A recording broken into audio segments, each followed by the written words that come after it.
E mais um podcast do CRM Paraíba, eu, Cláudio Orestes, estou hoje com o Dr. Ronald Farias. E iremos conversar, bater um papo sobre os 100 anos da Associação Médica da Paraíba. Dr. Ronald, por favor, se apresente. Obrigado, Cláudio, pelo convite. Fico muito agradecido por participar do podcast do CRM. Tenho acompanhado semanalmente as entrevistas e vejo a qualidade desse podcast.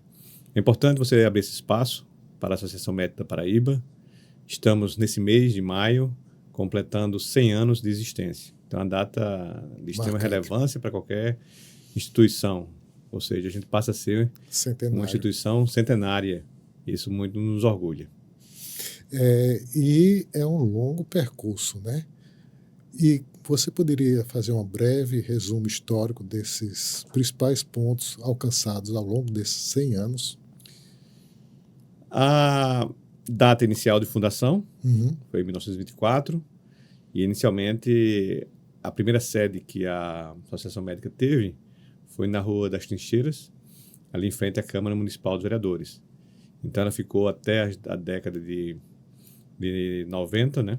Quando então foi transferida para a sede da associação que é atual, na Camilo de Holanda, na gestão do Dr. Vilberto. Ele fez a transferência. Então, por muito tempo, a sede ficou sendo a sede das Trincheiras e lá era o ponto de encontro da classe médica.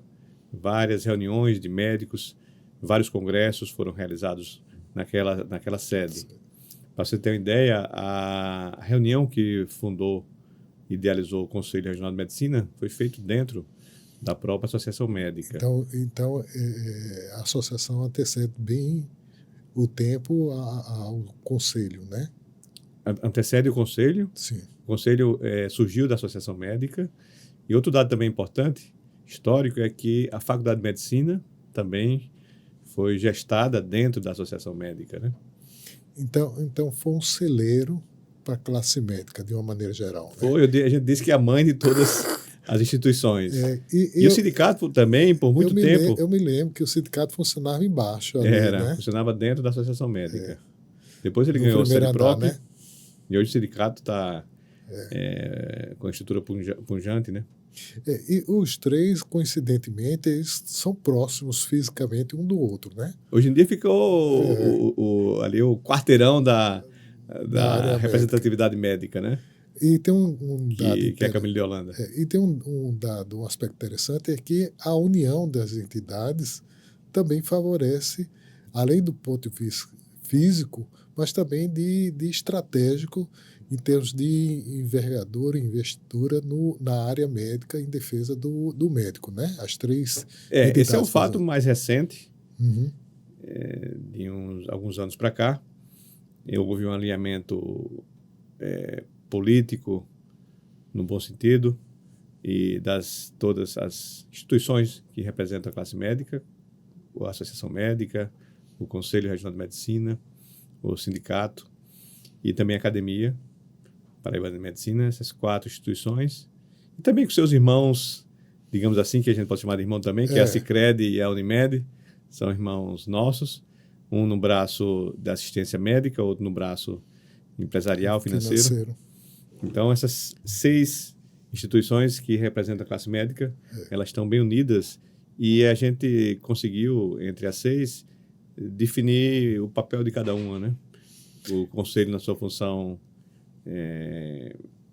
de sindicância, cartorial, fiscalizatória, o sindicato na defesa profissional, trabalhista. A gente também, mas na parte trabalhista, a associação na parte educacional, na parte de tomada de decisões políticas também, na categoria médica. Então, tudo isso foi feito recentemente, ao longo desses 100 anos, e eu acho que é um momento muito interessante que está vivendo esse sinergismo de ações vem a aumentar o poder e a capacidade de organização da classe médica, né? Exatamente, eu considero isso salutar e isso acontece realmente de fato aqui na Paraíba. E a gente vê, com o tempo, algumas ameaças que até então a gente não imaginava, elas começaram a se fazer presente com o avanço do número de faculdades, com a política, a falta de uma política que de fato, privilegie a classe médica e a própria população.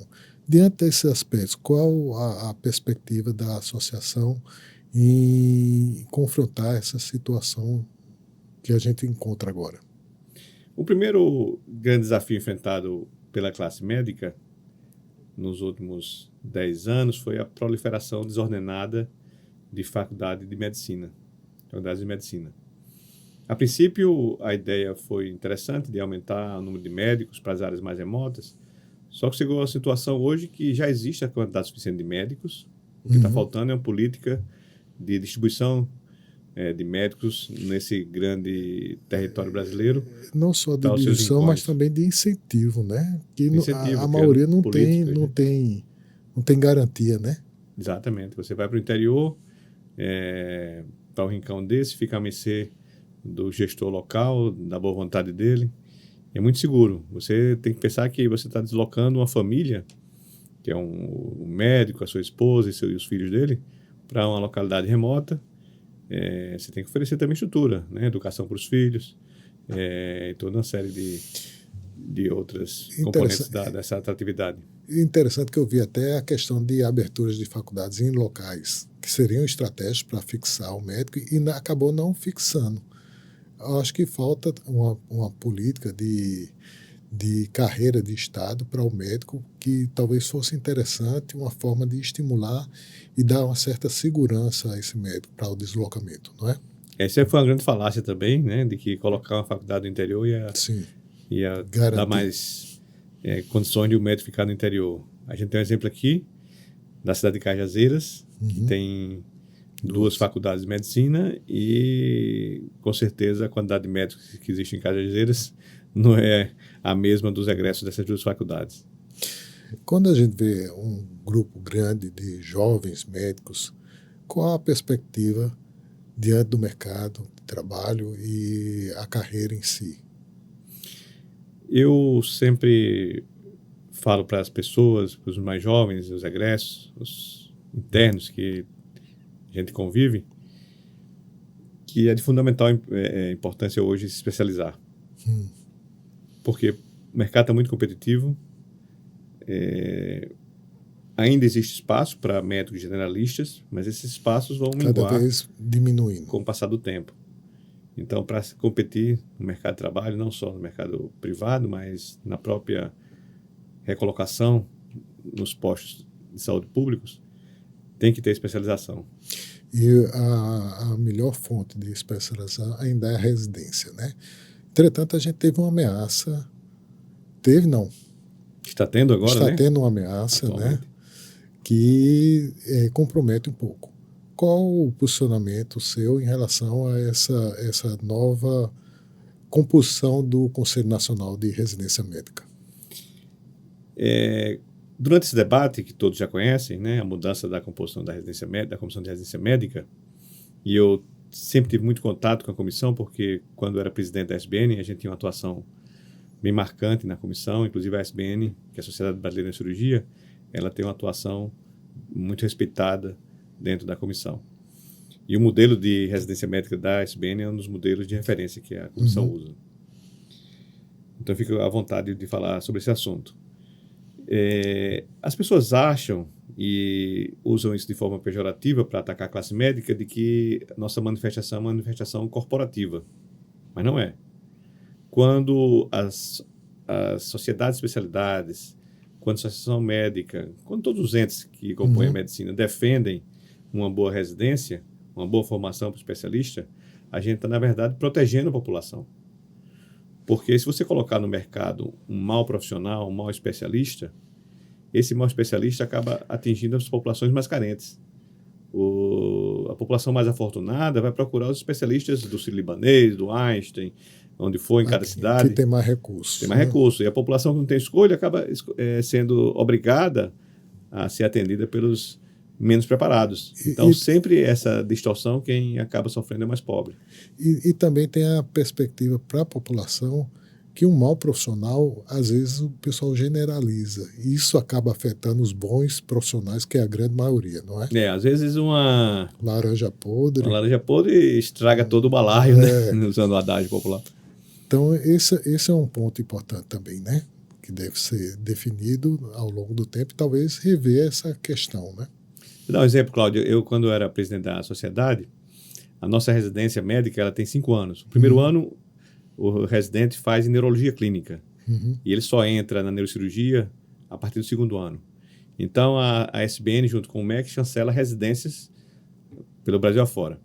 E, na minha época, eu recebia cartas de residentes, principalmente quando ele estava no segundo ano da neurocirurgia. Era o ano que ele entrava na especialidade. E ele dizia chateado porque a residência não era boa. E ele colocava a culpa na gente. Olha, como é que vocês chancelam? O MEC e a sociedade chancelam a residência? E eu vim para cá acreditando na opinião de vocês, de que era uma residência boa. E quando eu me deparei aqui, não é nada disso do que estava acontecendo. Residências sem orientação, sem preceptoria, sem materiais adequados. Então, ele perdeu 2 anos, porque ele largou a residência para tentar fazer uma prova no outro local. Então, a gente está tomando decisões que mexem com as pessoas. Com a vida das pessoas, uma vida profissional de um jovem médico. Então, tem que ter essa responsabilidade. Tem. E tem que garantir a qualidade também, né? Que talvez pessoas que não sejam da área médica não tenham consciência de detalhes que são importantes para a manutenção da residência. A gente vê residências no neurocirurgia, lógico que são poucas, são exceções, porque a gente é muito, muito rigoroso, que às vezes o residente passa 5 anos e não consegue operar um tumor cerebral, entendeu? E aí esse paciente vai colocar no mercado e vai fazer a primeira experiência dele, cirúrgica, na população mais humilde. Entendi. Isso é grave. É complicado.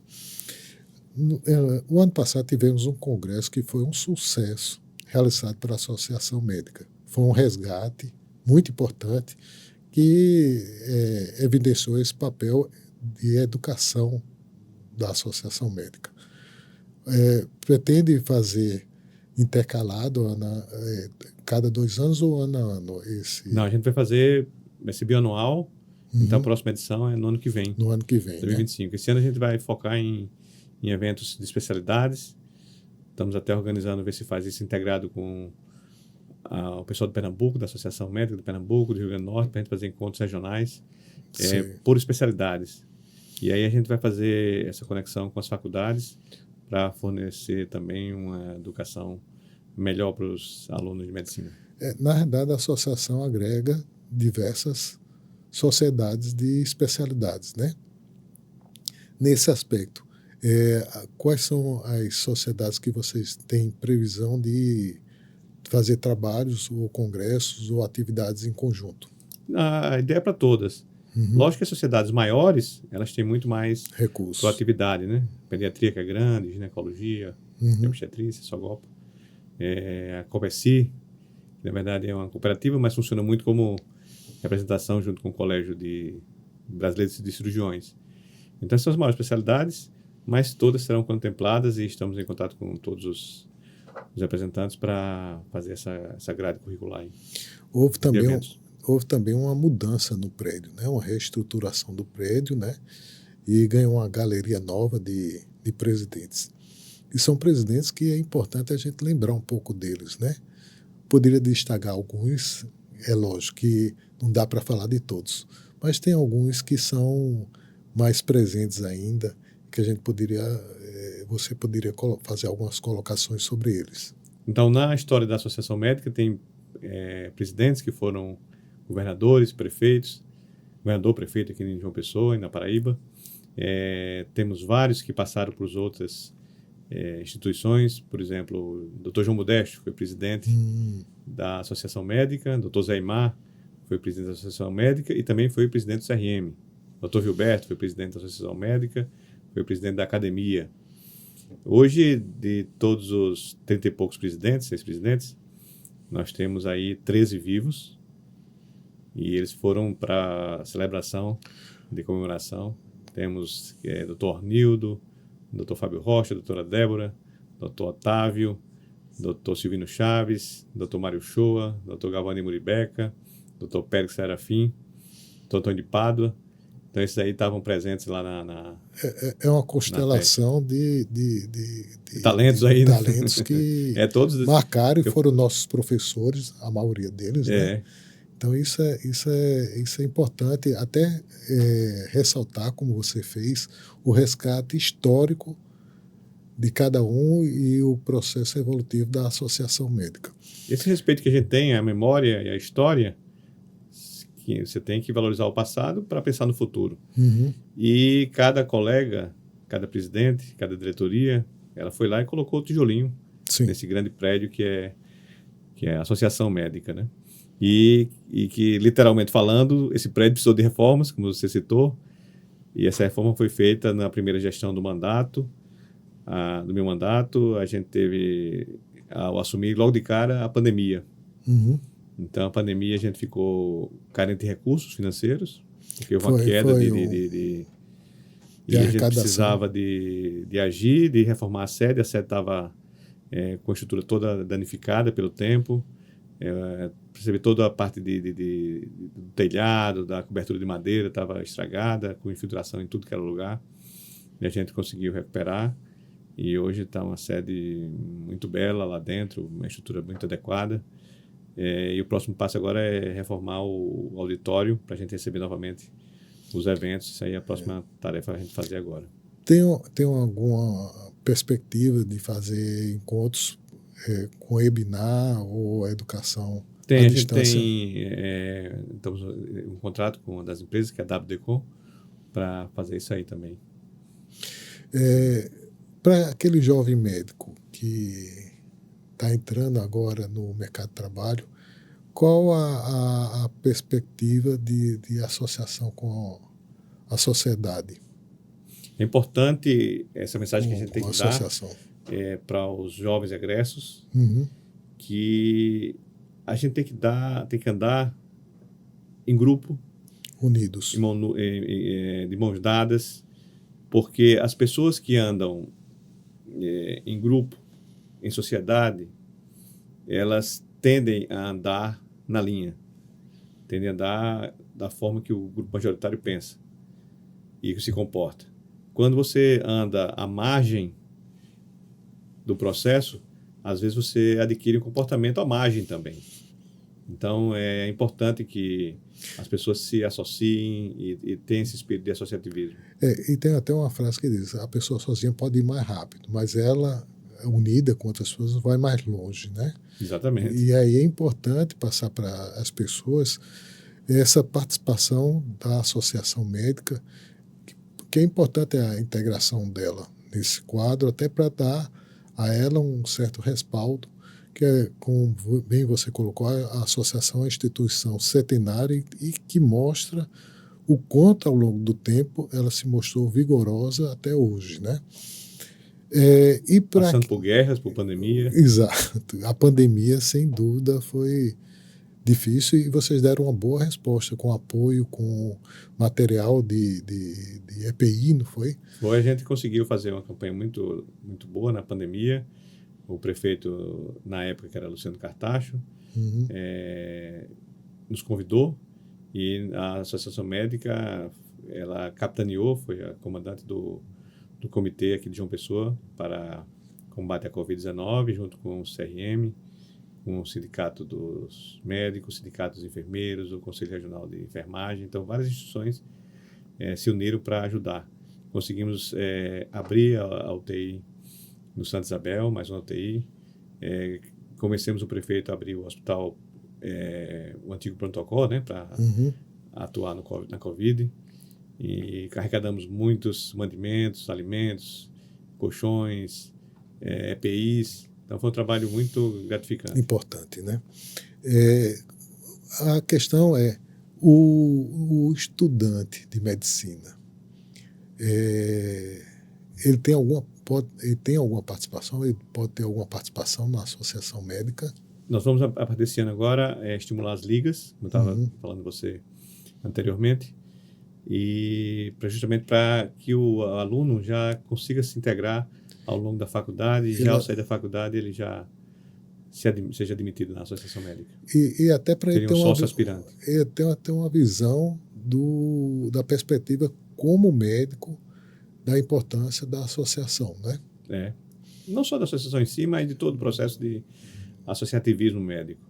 Certo. Que engloba as outras instituições também. Infelizmente, a gente tem um prazo limitado de entrevista, de conversa, de bate-papo, mas eu gostaria que você deixasse uma mensagem para quem está nos assistindo. A mensagem que eu dou, obrigado, Cláudio, pelo espaço, é que nós temos que aprender a viver em sociedade, a respeitar o colega ao lado, respeitar as instituições que nos cercam.